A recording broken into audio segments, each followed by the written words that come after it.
Et nous allons poursuivre ce marathon des tables rondes et du savoir avec cette fois l'intervention d'Aurélien Benwalid. On est, comme je vous l'avais dit, dans les cas de conscience, c'est-à-dire quand un cas se présente à un médecin, eh bien, comment il le traite? J'ai envie de dire avec lui-même déjà, et puis avec les autres, quelles sont les questions qui se posent à lui pour apporter une réponse qui peut être satisfaisante et peut-être parfois insatisfaisante, mais en tout cas, comment on construit cette réponse. Alors, je vais te laisser te présenter, Aurélien, neurologue, mais je te laisse quand même te présenter. Bonjour Nadia, bonjour à tous d'être venus si nombreux en ce début d'après-midi. Donc, je m'appelle Aurélien Benwalid, je suis neurologue. Alors, on me pose souvent la question, qu'est-ce que c'est qu'un neurologue? Alors, j'ai plusieurs types de réponses. Il y a la réponse pragmatique. Le neurologue, c'est je m'occupe des maladies du système nerveux. Donc à la fois le système nerveux central, le cerveau, la moelle épinière et le système nerveux périphérique, les nerfs jusqu'aux muscles. Ça, c'est pour la réponse pratique. Après, j'ai parfois la réponse négative parce qu'on me demande souvent si j'opère le cerveau, donc la réponse est non.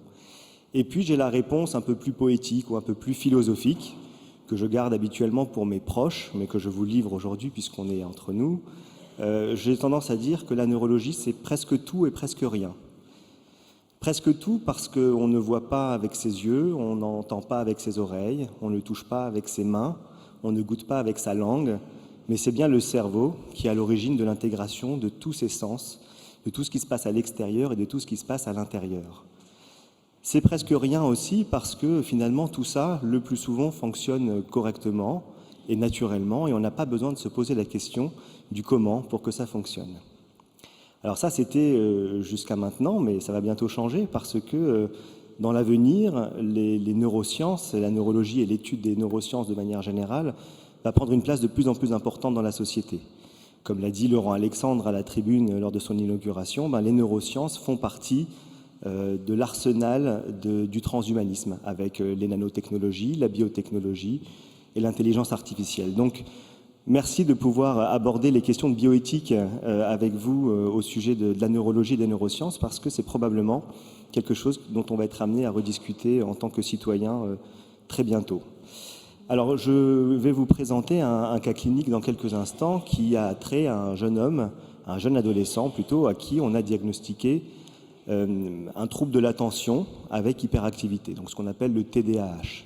Alors c'est un sujet qui est assez brûlant puisqu'il défraye régulièrement la chronique avec encore régulièrement, récemment, un psychiatre qui a pignon sur rue, qui a estimé que ce syndrome n'existe pas. Donc j'aimerais pouvoir discuter avec vous de la problématique de ce syndrome, tout en précisant déjà qu'effectivement je pense que ce syndrome existe, que la question n'est pas à ce niveau-là, mais de manière plus générale sur la prise en charge des maladies à la fois neurologiques ou à la frontière entre la neurologie et la psychiatrie, et les traitements qui peuvent en découler. Donc vous avez vu que c'est un sujet qui va être large, complexe, qui va toucher à la fois le patient, son entourage et la société. Et pour essayer de raisonner d'une manière avec des angles un petit peu différents, pour avoir une vision globale, je vous propose d'utiliser un filtre de raisonnement, c'est-à-dire une manière de raisonner avec différents points de vue. Ça va nous permettre d'étayer un petit peu la question. Alors pour vous expliquer un petit peu ce filtre de raisonnement, je vous propose de m'accompagner en Espagne, dans le nord de la Catalogne. Ça va nous réchauffer un petit peu avec le temps qu'il fait. Et je vous propose de m'accompagner dans un musée qui s'appelle le musée Dalí à Figueras, qui est une ville donc en Espagne. Alors vous allez peut-être me comprendre. Dans ce musée, je vous propose de vous imaginer devant une toile. Et cette toile, elle s'appelle Gala nu, regardant la mer Méditerranée. Alors je vous dresse le tableau parce que peut-être que vous ne le connaissez pas. C'est Gala, la muse de Dali, qui est nue, de dos, en train de regarder un coucher de soleil sur la mer Méditerranée à travers l'embrasure d'une fenêtre bordée par des mosaïques. Alors, je vous propose de regarder ce tableau sous des angles différents. D'abord, la vue d'ensemble, c'est la première image qu'on a du tableau, c'est Gala qui est nue. Ensuite, on va se rapprocher, parce que notre œil est attiré par des détails, et on va constater des choses troublantes, c'est qu'au niveau de la mosaïque qui borde cette fenêtre, eh bien, il y a à la fois une image de Gala vue de très loin, et puis quelque chose qui ressemble à un portrait d'Abraham Lincoln, dont on se demande vraiment ce qu'il fait là. Peut-être vous vous posez la même question avec ce que je suis en train de vous raconter. Et puis on voit tout le monde qui recule de quelques mètres et qui semble s'esbaudir devant la beauté du tableau. Donc on fait la même chose, on recule, et là on constate la magie du maître, qui est de voir fondre Gala dans le tableau et voir apparaître le portrait d'Abraham Lincoln. Ensuite, on trouve que c'est absolument extraordinaire de la part du maître d'avoir fait ça sans informatique. Alors on prend encore un peu plus de recul, on retrouve les autres tableaux du maître, on va voir son profil, on va voir sur Wikipédia l'histoire de sa biographie, on comprend l'œuvre. Et je pense qu'on va pouvoir appliquer ce filtre aux neurosciences très rapidement. On peut voir le patient, celui que je vais vous présenter. On va pouvoir regarder de très près ce qui s'y passe, comment on pose le diagnostic, qu'est-ce qui se passe dans les cellules, dans les neurones du patient. Puis on va pouvoir prendre de la distance et voir ce qui se déroule à l'échelle de la société et la manière dont le sujet est traité. Donc maintenant, j'en viens au cas clinique. Il s'agit de Julien. C'est un jeune homme âgé d'une 12aine d'années qui vient en consultation avec sa maman. Alors moi, dans un premier temps, je pense que la consultation est pour la mère parce que j'ai assez peu l'habitude de voir des enfants en consultation. Il est vrai qu'il y a les pédiatres, les pédopsychiatres et finalement, le neurologue en ville voit très rarement d'enfants. Ça, c'était vrai quand je travaillais à l'hôpital. Depuis que je suis installé en ville, je vois pas mal d'enfants, notamment pour ces questions de TDAH. En fait, la maman me raconte l'histoire suivante. Julien est en difficulté et lors de la dernière rencontre parents-professeurs, ça s'est très mal passé. Le professeur principal lui a dit que Julien était en chute libre, ce sont ses mots. Vous l'avez peut-être déjà entendu aussi en parlant de scolarité, en chute libre, des résultats qui s'effondrent avec un enfant qui a tendance à la fois à vouloir se faire remarquer, à perturber le bon fonctionnement du cours. Et le professeur principal, pensant probablement bien faire, lui conseille d'aller voir un médecin à Paris spécialisé dans le déficit attentionnel avec ou sans hyperactivité. C'est un choc pour la maman, puisque jusqu'à présent, les choses se passaient qu'à un cas, plutôt pas trop mal. Et elle décide finalement, après un délai de réflexion, d'aller jusqu'à Paris pour prendre rendez-vous avec ce docteur. Et la consultation dure très peu de temps. Il voit le docteur pendant une quinzaine de minutes, je vous rassure. C'est pas comme ça que se déroulent toutes les consultations, mais c'est le dossier que je vous rapporte. Pendant une quinzaine de minutes, et un diagnostic de TDAH a été posé, et un traitement par Concerta, c'est-à-dire méthylphénidate, c'est un équivalent de la Ritaline, un psychostimulant. Excuse-moi, juste TDAH. Donc trouble déficitaire de l'attention, Okay, avec ou sans hyperactivité. Merci. Oui. Donc, et là, l'enfant n'a pas encore commencé son traitement, et puis à la demande insistante du papa, qui n'est pas présent en consultation, elle me demande mon avis. Alors là, je suis bien embêté. Alors, ce n'est pas le premier patient que je vois avec ce type de demande, parce que finalement, le TDAH fait partie des maladies neurologiques. Le Concerta, la Ritaline, ne peut être prescrite soit que par un neurologue, par un pédiatre hospitalier ou par un pédopsychiatre. Donc, c'est assez naturellement qu'on prend les pas jaunes et puis on prend un avis auprès du neurologue. Alors, moi, j'examine le patient, j'essaie de passer du temps pour discuter avec l'enfant, voir comment ça se passe, avec la maman aussi. Je remarque rien de particulier, si ce n'est que pendant la consultation, l'enfant n'est pas particulièrement, c'est pas l'image qu'on se fait en tout cas de l'enfant hyperactif sévère. Il y a effectivement des éléments en faveur de troubles attentionnels au sens large. J'apprends également incidemment qu'il y a une querelle familiale assez forte avec une séparation qui est en cours et donc une situation familiale qui est très pénible et très complexe. L'enfant s'exprime assez peu sur le sujet. Je pense qu'il a senti qu'il était aussi au milieu d'une problématique qui le dépassait un peu. Alors, je vais maintenant aborder la manière dont on peut visualiser ou concevoir un peu ce type de problématique. Et je vous préviens tout de suite, je n'apporte pas de réponse. D'abord parce que je n'en ai pas.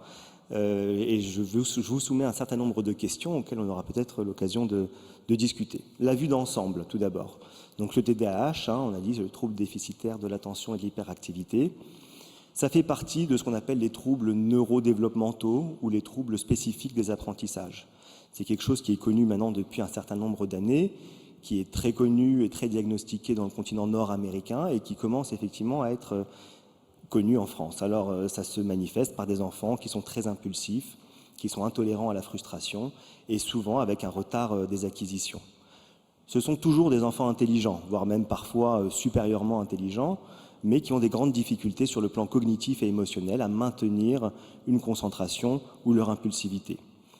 C'est aussi défini par une amélioration des symptômes à l'utilisation de psychostimulants, comme la Ritaline ou le Concerta, qui sont des dérivés des amphétamines et qui donc ont une action psychostimulante paradoxale chez l'enfant, permettant d'améliorer les capacités de concentration.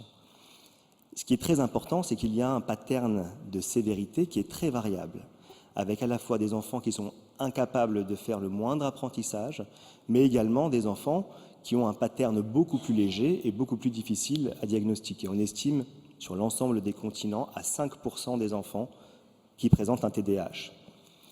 À première vue, qu'est-ce que moi je vois en consultation? La première chose qui me saute au visage, c'est de la souffrance. La maman est en pleurs et je sens bien que l'ensemble de la famille, alors il est enfant unique donc il n'y a pas de fratrie, mais tout le monde souffre de la situation. Les professeurs ont même estimé qu'ils ne pouvaient pas accueillir l'enfant dans ces conditions et avaient même mis peut-être la condition qu'il ait un traitement avant de pouvoir continuer sa scolarité normale, ce dont on peut discuter aussi. Les questions à ce stade-là, auxquelles je n'ai pas de réponse bioéthique qu'on peut se poser, c'est déjà qui formule la demande de soins? Est-ce que c'est l'enfant? Est-ce que c'est le parent? Ou est-ce que c'est la société à travers le professeur principal, par exemple? La question qui est sous-entendue, c'est qui souffre? Est-ce que c'est l'enfant? Est-ce que c'est le professeur? Est-ce que c'est la maman? Est-ce que c'est le papa? Est-ce que c'est un symptôme ou est-ce que c'est un syndrome? Rappelons que le syndrome étant une association non fortuite de symptômes. Et puis enfin, on peut se poser la question de la démarche diagnostique. Et c'est vrai qu'un diagnostic qu'on pose en 15 minutes est peut-être un diagnostic qu'on porte par excès. Maintenant, de la même manière qu'on a vu le tableau de Dali, on va se rapprocher un petit peu de la problématique.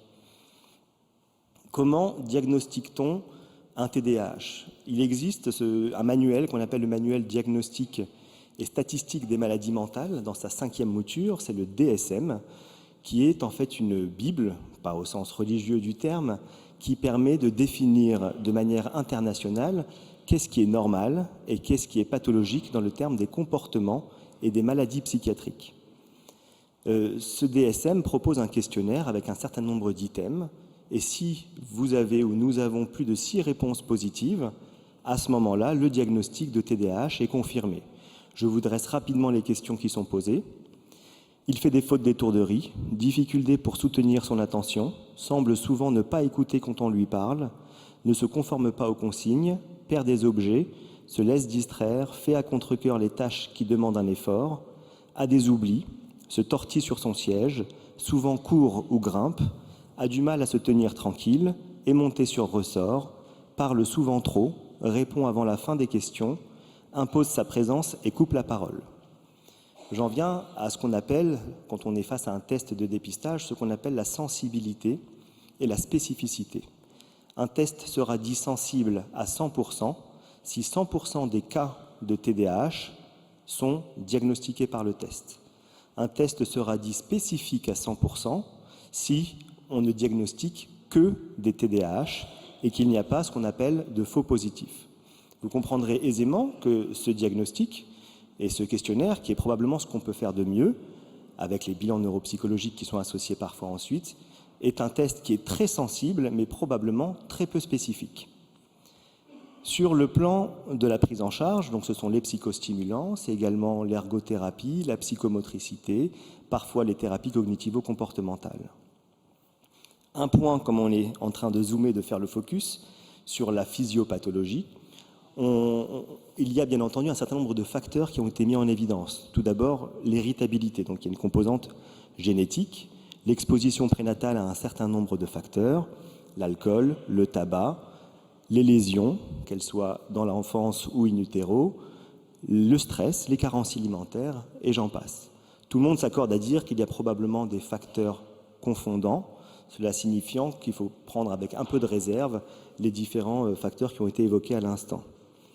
On estime que c'est la dopamine qui pose problème, la dopamine étant un neurotransmetteur très présent dans le cerveau et qui est impliqué dans le mécanisme de récompense. L'enfant TDAH aurait un double défaut de régulation de la dopamine, à la fois sur un déficit de l'inhibition, il a du mal à inhiber ses comportements, mais également une intolérance au délai de récompense. Sachez simplement qu'il y a beaucoup d'études scientifiques qui ont été faites sur la question, et j'en reviens. Maintenant, le dernier point de vue, avant de conclure et de vous laisser la parole, c'est de voir la problématique avec plus de distance. Alors, comment est-ce qu'on fait pour avoir plus de distance? Une des techniques, c'est d'aller sur Google. En allant sur Google, on se rend compte que c'est un terrain de guerre civile. Vont s'opposer deux groupes de personnes, d'une part des opposants farouches à l'existence même du TDAH, et d'autre part des associations de parents, qui sont des êtres souffrants d'une situation difficile, qui vont, eux, par contre, préconiser un diagnostic, parfois à outrance, mais ce qui est légitime de la part de personnes qui ont vécu des situations douloureuses. On a d'un côté des parents, d'un côté des médecins ou des chercheurs, et l'enfant, le plus souvent, il est au milieu. Donc celui qui pâtit peut-être le plus de cette discussion, à savoir de quelle mesure est-ce qu'on diagnostique le TDAH, est-ce qu'il y a un surdiagnostic, c'est souvent l'enfant qui en pâtit. Alors, c'est bien d'aller sur Google, mais c'est vrai que quand on s'intéresse à la question sur un plan scientifique, eh bien, on va sur ce qui s'appelle PubMed. Alors, PubMed, qu'est-ce que c'est? C'est un moteur de recherche pour les publications scientifiques. C'est un peu le Google du scientifique, sauf que vous remplacez les images pornographiques par des articles de plus ou moins bonne qualité. Et c'est un moyen qu'on a pour rechercher une validité de certains et des articles scientifiques. Ce qui ressort d'une recherche rapide, c'est d'abord qu'il y avait hier encore, ça a peut-être changé, 31 469 articles dans des revues scientifiques quand on tape ADHD, qui est l'acronyme anglais du TDAH, dans des revues qui sont souvent de bonne qualité. Ce qui ressort sur les articles les plus récents qui font la synthèse de la question, c'est qu'il existe aujourd'hui une épidémie de TDAH. En France, en l'espace de 5 ans, la prescription et le fait de donner la Ritaline ou un équivalent a monté de plus de 100%. Aux États-Unis, l'ascension était bien plus importante, mais le mécanisme est beaucoup plus ancien. Donc se pose la question légitime de dire on était sur une prévalence entre 2 et 5% sur les continents et on arrive à observer une fréquence qui va de 15 à 25% aux États-Unis d'enfants diagnostiqués et d'enfants traités. Je crois que la question n'est pas de savoir si le TDAH existe ou n'existe pas. Je pense que quand on a vu des enfants atteints d'un TDAH, on peut légitimement penser qu'il y a des formes, bien entendu, sévères, où l'enfant est incapable d'assimiler, alors peut-être pour des raisons étiologiques dont les causes nous échappent en partie, mais la question n'est pas de savoir si ça existe ou pas. La question est de savoir quelle implication pour la société va avoir qu'un enfant sur 4 présente un trouble de l'attention ou de l'hyperactivité.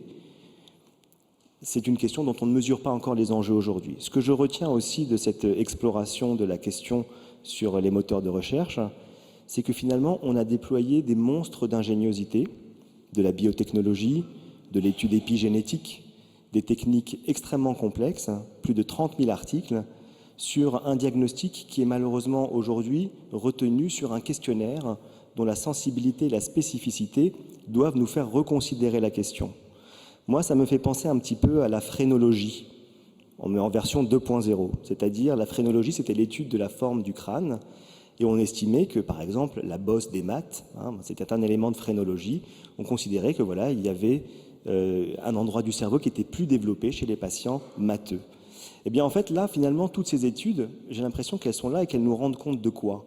Elles nous disent, voilà, le comportement d'un individu et ses capacités attentionnelles sont finalement dictées en partie par son génome et par la matérialité de son cerveau. J'ai envie de dire que pour un neurologue, c'est un peu défoncer des portes qui sont déjà ouvertes. Bien entendu que chacun va avoir des capacités attentionnelles héritables en partie du génome de ses parents. Donc les dernières questions bioéthiques avant de conclure, c'est tout d'abord, est-ce que finalement le médecin doit toujours être le bras armé de la science ? C'est-à-dire, est-ce que la science a toujours raison d'abord? Et est-ce que, quand la science définit quelque chose, le médecin doit systématiquement devoir l'appliquer de la même manière qu'un CRS va devoir appliquer la législation du pays dans lequel il travaille? Est-ce qu'il n'y a pas aussi une question de société derrière, notamment au niveau du système scolaire? J'ai l'impression que le système scolaire et éducatif dresse autour de nos enfants des murs de plus en plus hauts, dessinant un chemin de plus en plus étroit. Et finalement, ça c'est une expérience personnelle et professionnelle, j'ai l'impression que l'être humain se dispatche dans sa diversité sur une courbe de Gauss, les courbes en cloche. Il y a bien entendu une majorité de gens qui sont dans des normes, mais il y a des gens dans les extrêmes qui sont tout aussi humains et qui peuvent tout aussi bien réussir, mais qui sont parfois effectivement plus transgressifs ou qui sont en tout cas en dehors des clous. Donc quand la science crée des normes, elle crée aussi de la pathologie et elle crée aussi des besoins thérapeutiques. Mais lorsqu'on traite des comportements, et c'est bien là tout l'enjeu bioéthique, quand on traite des comportements, on traite ce qui est le plus cher et le plus propre à l'être humain. Et c'est notre devoir, notamment dans le forum, de se poser ces questions. Pour conclure, et je vous laisserai la parole, je vais quand même vous donner un petit peu mon opinion sur cette question.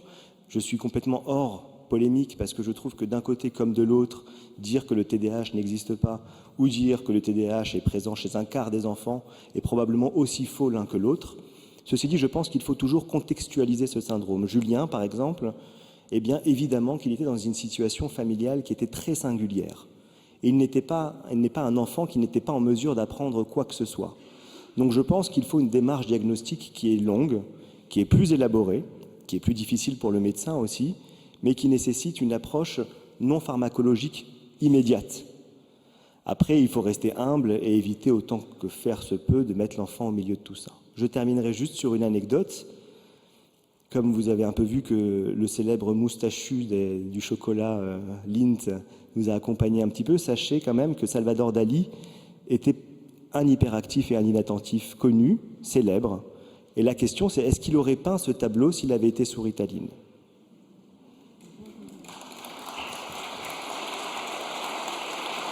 Alors,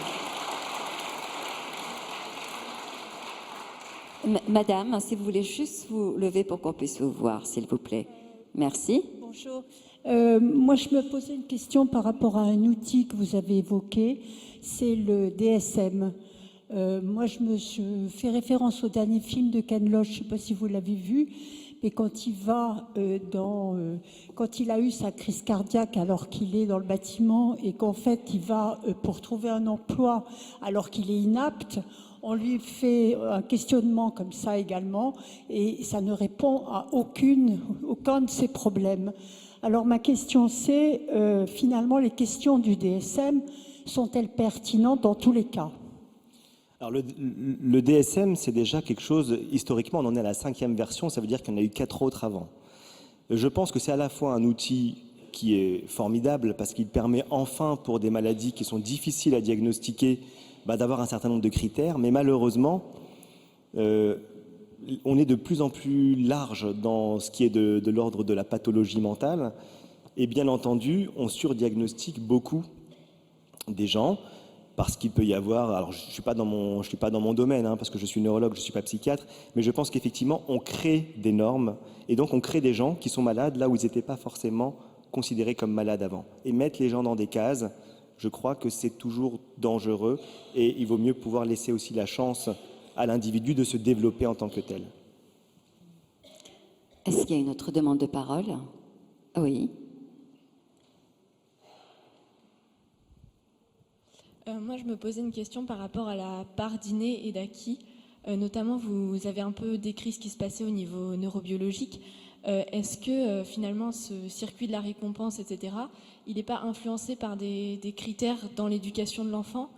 Et est-ce que dans les manières thérapeutiques qui peuvent être employées, on ne peut pas utiliser justement des manières qui sont basées sur la cognition, sur un rapport entre le comportement, etc., pour changer ça plutôt que par la médicamentation ? Je crois que la plupart des psychiatres s'accordent à dire qu'on a parfois la possibilité d'utiliser des méthodes non pharmacologiques dans une grande proportion pour avoir des résultats efficaces. Le problème, c'est qu'il ne faut pas oublier qu'il y a des cas particulièrement sévères dans lesquels il faut peut-être commencer par calmer un peu la situation avec des médicaments et ensuite pouvoir aborder sereinement la part de la psychothérapie. Maintenant, sur la question de l'inné et de l'acquis, moi je dois avouer que j'ai toujours un peu de mal à faire la part des choses entre l'inné et l'acquis. Les patients me posent souvent la question pour n'importe quelle maladie, est-ce que c'est génétique ou est-ce que c'est héréditaire ? En fait, à part la grippe, et encore c'est partiellement faux ce que je vais vous dire, tout est génétique et tout est acquis. C'est-à-dire qu'un individu va avoir une proportion, une héritabilité de certains gènes prédisposants, mais peut-être que la singularité de l'homme, c'est qu'il n'est pas, il a un cerveau qui lui permet de s'affranchir parfois de sa part instinctive et de sa part génétique. Donc c'est peut-être un élément de réponse. Alors Israël Nizan, puis Madame. Oui. Comme tu veux, Israël, tu aurais pu commencer. Oui, Oui. bonjour. J'aimerais savoir si la maman de Julien s'est exprimée devant son fils sur le pourquoi de la consultation et ce que dit et ce que pense Julien de son comportement. Est-ce qu'il se sent différent, pas? Enfin, qu'est-ce qu'il en dit? Alors, Julien, lui, était au courant du pourquoi de la consultation. J'aurais pu vous faire un autre cas clinique qui est un peu plus récent, d'un jeune homme qui n'était pas au courant du pourquoi de la consultation jusqu'au moment où le papa l'a dit devant moi en consultation. Donc là, il était au courant, mais il s'exprime assez peu sur la question. Moi, bien entendu, j'ai essayé de poser des questions, de savoir comment ça se passait, mais je crois que j'étais face à une situation bien singulière, et c'est celle-là que je vous ai exposée. Je ne vous ai pas parlé de l'ensemble des TDAH. Je vous ai présenté un dossier dans lequel l'enfant en question avait probablement d'autres raisons annexes pour avoir un symptôme qui est un symptôme qui existe dans un syndrome qui s'appelle le TDAH. Dans les questions posées par le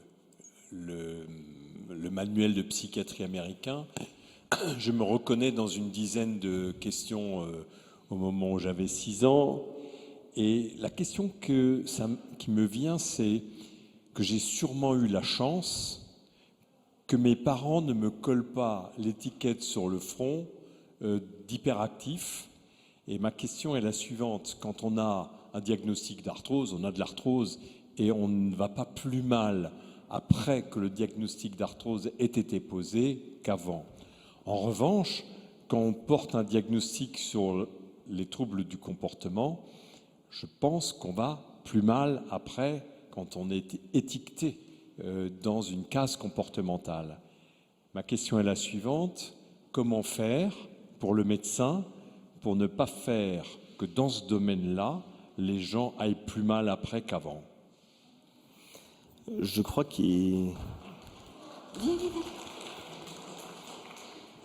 Alors je ne sais pas si, professeur Nizan, vous êtes vous aussi fou de chocolat, comme l'était Dali, mais c'est la même situation. C'est-à-dire, effectivement, moi-même, je ne vais pas vous parler de moi, mais je me reconnais probablement dans un certain nombre de ces critères diagnostiques aussi.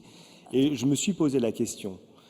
Je crois qu'il faut, et c'est valable dans tous les domaines dans lesquels on a un choix humain à faire, il faut prendre son temps. 15 minutes, voir une fois le patient n'est certainement pas suffisant. Et je pense que c'est un bon critère que de dire que si en 15 minutes on pose un diagnostic tout simplement parce qu'on repose sur un questionnaire, je vous l'ai dit, ce n'est pas pour le critiquer, je pense que le questionnaire est peut-être ce qu'il y a de mieux pour l'instant. Mais vous voyez que quand même, il est très large. Il faut prendre son temps et il faut s'entourer des meilleurs. Donc les meilleurs, c'est pas moi en l'occurrence, parce que ce n'est pas ma spécialité. Moi, je les vois parfois par erreur. Mais il faut ne pas hésiter à prendre plusieurs avis et puis à prendre son temps. Il y a rarement une urgence à démarrer un traitement par Ritaline. On va vous dire oui, mais là, c'est le premier trimestre, c'est le deuxième trimestre. Je crois que c'est une vie qui est devant soi. Et je pense qu'il faut non seulement prendre son temps, mais en discuter. Moi, avec Julien, on n'a pas pris de décision ferme de traiter ou pas de traiter. Mais par contre, j'ai pris le temps de discuter avec Julien et de lui dire que qu'est-ce qui m'a mis sur la route? Moi, je suis neurologue depuis peu de temps et je vois beaucoup de gens, parce qu'on n'est pas beaucoup de neurologues à Strasbourg. Mais je ne vois jamais de dyspraxique, de dyslexique, de dyscalculique ou d'inattentif dans ma consultation. Et je me suis dit, mais ils sont où les 25% d'enfants qui sont diagnostiqués? Je vois personne qui me dit, ben là, je travaille, je peux pas travailler, je suis au chômage parce que je suis un ancien hyperactif. J'en vois aucun et pourtant je vois le tout venant. Et je me suis dit, c'est aussi qu'en dehors des situations singulières des enfants chez qui on ne se pose pas la question et qu'il faut un traitement, c'est qu'en dehors de ces situations singulières, eh bien, le diagnostic émerge parce que la scolarité va venir vous faire remonter cette information. Et oui, je pense que parfois, même si le traitement par Ritaline est, semble-t-il, très bien toléré, je pense que plus que la Ritaline, le fait de mettre l'individu dans une case de maladie et d'anormalité, ça peut avoir une influence sur son développement personnel. Et je crois qu'aujourd'hui, on a besoin qu'il y ait encore dans la population des excentriques, des gens qui transgressent, des gens qui bougent. Et bien entendu, je ne parle pas, une fois de plus, des enfants qui ont une souffrance telle qu'ils ne peuvent pas être excentriques, qui sont juste en situation de handicap. Ok. Alors, j'ai une question ici avec monsieur, ou une prise de parole en tout cas. Bonjour. Donc je travaille dans l'éducation nationale actuellement et en fait je me demandais le lien qu'il y avait entre la télévision et justement le syndrome de TDAH. En fait, je m'explique. On assiste aujourd'hui, enfin avec notre génération d'aujourd'hui, à de plus en plus d'enfants qui ont du mal à se concentrer, qui ont du mal à écouter, qui sont plus ou moins impatients. Et en même temps, on se situe dans cette ère aujourd'hui de l'audiovisuel, avec notamment la télévision. Il y a Michel Desmurger qui écrit un livre à ce sujet et qui retrace tous les déficits que peuvent entraîner justement le fait de regarder la télévision, déficit d'attention. Est-ce qu'il y aurait un lien entre ce dépistage entre guillemets massif du TDAH et ces déficits, ces petits troubles de l'attention aujourd'hui? Alors, le spécialiste de la question, Monsieur Tisseron, sera là demain peut-être pour parler aussi du sujet. Il n'y a pas dans les études les plus récentes, il n'y a pas de lien de causalité statistiquement significatif qui a été observé. Par contre, bien entendu, l'exposition aux écrans a un certain nombre d'implications sur le développement, le répertoire lexical de l'enfant, etc. Après, au-delà de l'écran, c'est peut-être aussi la communication. Le fait d'avoir des informations instantanées, le fait d'avoir énormément de possibilités d'informations instantanées au même moment qui peuvent avoir un rôle sur la manière dont on dispatche son attention. Mais j'aurais tendance à dire que ça, c'est presque plus le domaine du burn-out chez l'adulte que du domaine de l'hyperactivité chez l'enfant. Monsieur? Bonjour. D'une part, s'il y a des opposants à la Ritaline, c'est à cause des effets secondaires. Autrement dit, vous avez quelqu'un qui est vraiment perturbé, qui est insupportable dans la classe, mais il devient sage comme une image, il n'a plus d'affectivité, plus rien. Et donc, ça, vous avez oublié de le préciser, s'il y a tellement d'opposants, c'est à cause des effets secondaires de la Ritaline. Et alors, je pense que ce n'est pas, en ce qui concerne ce trouble TDAH, je pense que le médecin ne peut en aucun cas être le bras armé de la société. Ce n'est pas un problème de bioéthique. Merci. En tout Aurélien, cas, ce n'est pas une interrogation de bioéthique. Alors, sur la question de la Ritaline, alors c'est vrai que ça a été étiqueté longtemps drogue de la domestication, ou je ne sais pas comment, enfin quelque chose comme ça. Moi, de ce que j'ai pu en discuter avec des spécialistes et puis en écoutant aussi notamment Dr Révold de Lyon faire des interventions que j'ai pu regarder sur Facebook, sur YouTube, il semblerait que la tolérance est pas si mauvaise que ça avec ce type de médicament. Et c'est relativement logique, hein. On parle finalement d'activer le lobe frontal, qui est le lobe de l'attention. Alors oui, les amphétamines, comme la cocaïne, prenez quelqu'un qui est sous amphète ou sous cocaïne, il va aussi avoir la capacité de se concentrer de manière plus intense. Alors, les enfants, habituellement, en tout cas, on ne les rapporte pas, et ça c'est peut-être un mythe aussi, on ne les rapporte pas comme étant des zombies lorsqu'ils sont sous Ritaline, je ne crois pas. Alors, on prend encore 2 questions dans la salle. Merci. C'est moi qui vais répondre, monsieur, puisque la programmation a fait que nous avons proposé des cas de conscience. Ces cas de conscience sont, que vous le vouliez ou non, véritablement des problèmes bioéthiques, Clairement, car oui. nous avons désormais une augmentation de ces diagnostics, il faut quand même se poser la question, et nous avons des outils thérapeutiques, et les médecins se posent des questions, on les utilise ou on ne les utilise pas. Donc oui, c'est un cas de bioéthique, et c'est notre décision, et on va pas en discuter. Non, mais bon, attendez, on ne va pas faire du face-à-face. Maintenant, pour cette séance, il y a encore 2 questions, et on passe à la prochaine séance. Si vous voulez qu'on en discute après, pas de problème. En dehors de ce programme, s'il vous plaît. C'est tout. Et M. Benwalid a le droit aussi d'apporter le cas qu'il veut et qu'il considère aussi que c'est... Oui, non mais, s'il vous plaît. Il a apporté sa réponse, on la respecte. Voilà. Oui. Enfin, pour moi, à la base, le manque d'attention, provient d'abord du manque d'intérêt. Donc de là, je pense que les parents ont l'obligation d'offrir à leurs enfants des centres d'intérêt. Il y a tellement de familles, il n'y a que la télé à la maison et on regarde n'importe quoi. Deuxièmement, je remarque que l'enfant a 12 ans, donc c'est l'âge de la puberté, de la transformation. Et là, le problème est encore plus pointu d'offrir à l'enfant des objets d'intérêt nouveaux. Et je crois que je n'ai pas besoin de citer la pléiade de possibilités qu'il y a. Voilà, merci madame. Et pardonnez-moi, juste du son. J'aimerais aussi prendre une question ici, parce qu'après on a une autre séance.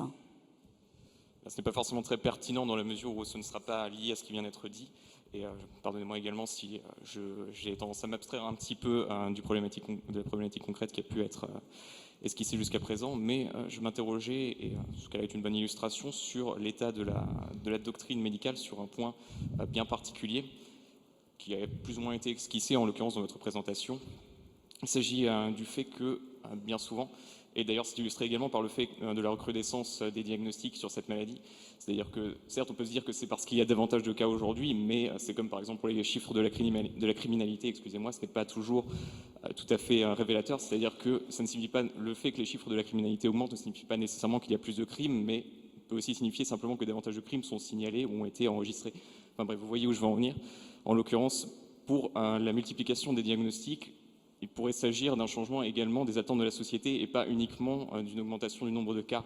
Et en l'occurrence, le fait qu'on ait la possibilité de soigner ou en tout cas de traiter les symptômes d'une manière plus efficace aujourd'hui peut mener effectivement non seulement les professeurs mais également les médecins à chercher d'une manière plus intense, plus significative à combattre ce phénomène. Et cela rejoint une problématique plus vaste, c'est le fait que dans ce cas-là, comme dans beaucoup d'autres, on cherche avant tout à identifier et à combattre des symptômes sans parfois vraiment comprendre les causes profondes, sans même les identifier.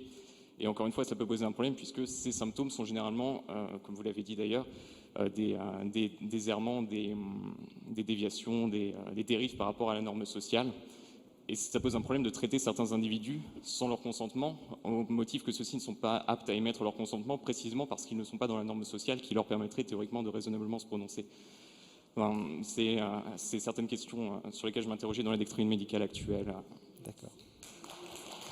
Merci, merci monsieur. Aurélien, tu veux peut-être répondre? Oui, alors je pense qu'on aura toujours tort à vouloir absolument dire il y a une augmentation du nombre de cas parce qu'on les diagnostique plus, il y a une augmentation du nombre de cas parce qu'il y a un facteur environnemental qui bouge. C'est probablement un mélange un peu de tout ça. Bien entendu que la société a un rôle, notamment dans l'émergence des formes mineures de la maladie. Et juste que je voulais rebondir sur ce que disait la dame avant, malheureusement, non, quand on a un manque d'attention, ça n'est pas forcément qu'un manque de curiosité. Je vous donnerai l'exemple d'un patient qui fait un accident vasculaire cérébral dans la région frontale. Il peut avoir une apathie, il peut avoir des troubles de la concentration qui malheureusement ne sont pas liés uniquement à un manque de curiosité. Donc bien entendu que l'enfant TDAH n'a pas eu d'infarctus cérébral dans ces régions-là, mais l'être humain, par son organicité et par son cerveau, il peut avoir bien entendu un manque d'intérêt qui induit un manque d'attention, mais il peut aussi avoir un trouble de la conduction, un trouble lésionnel qui induit les mêmes symptômes. Eh bien, merci beaucoup Aurélien. Moi, je pense qu'il mérite applaudissements.